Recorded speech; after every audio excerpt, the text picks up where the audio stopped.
the most difficult decision da na taken a duk duniya a rayuwata to date shine cewa in dawo Najeriya daga garin Madina saboda ana bukatan gudumawa ta a gida. Ban taba daukan wani decision a rayuwata a duniya da ya ban wahala irin wannan ba, saboda duk yawon da na yi a duniya na shiga kasashe birjik, ban taba shiga garin da nake son sa Allah ya jarabe ni nake son in rayu a cikinsa irin garin Madina ba, ban taba ba. Wata rana salloli guda 5 gaba ɗaya a masallacin manzon Allah nake yin su, dukkaninsu guda 5. ‘Ya'yana masu wayo a masallacin annabi sansan suke haddan ƙur'ani, yara a nan suke, iyalanka a nan suke zuwa su yi sallah. Duk kwana 4, 5 zuwa 6 a weekend sai ka je makka ka yi umara. Wata ran sai karfe 1 na dare ma ka kama hanya saboda amincin wurin.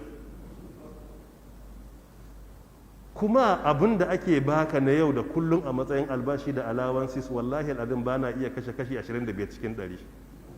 Duk yadda nake jin daɗi a wurin, in je makka in sauka a duk sati a Darut Tauhid ko Zamzam nan ko kuma Hilton, ba na kashe 25% na abin da ake bani.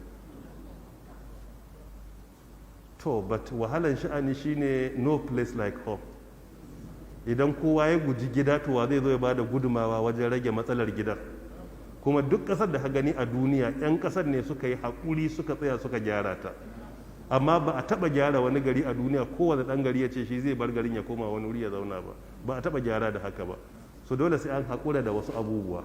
An haƙura, amma har yanzu ina jin raɗaɗin a zuciyata yana damuna har yanzu. Wani lokaci a yanzu haka ko a TV aka nuno Madina ana sallah, wallahi al'azim sai na ji ƙwalla. Rashin haƙuri idan na zauna, da muna da irin groups da colleagues ɗinmu da muke zuwa masallaci mu yi sallah tare. Akwai wasu 'yan Ingila irin su Abdullahi Na'amun, dakta ne, su Dr. Muhammad Bin Eid, su Dr. Ali Tufail, aminai na ne.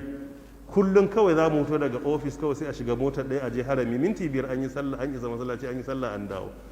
Kawai daga lecture za mu fito lokacin sallah kawai mu shiga mota sai a fita. So in naga kawai sun yi posting a group, ku sauko mu shiga masallaci, duk abin da nake shikenan sai in gagara.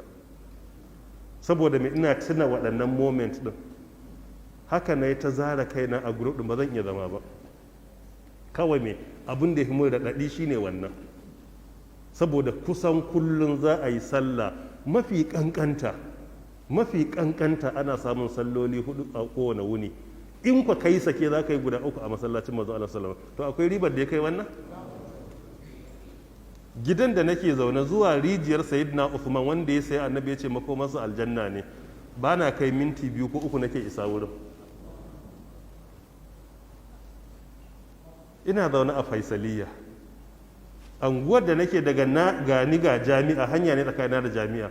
In na koma ɗaya ɓangaren next to jami'ar gidan gwamnan Madina ne. In ban je harami ba, a nan tare da shi muke sallah misali.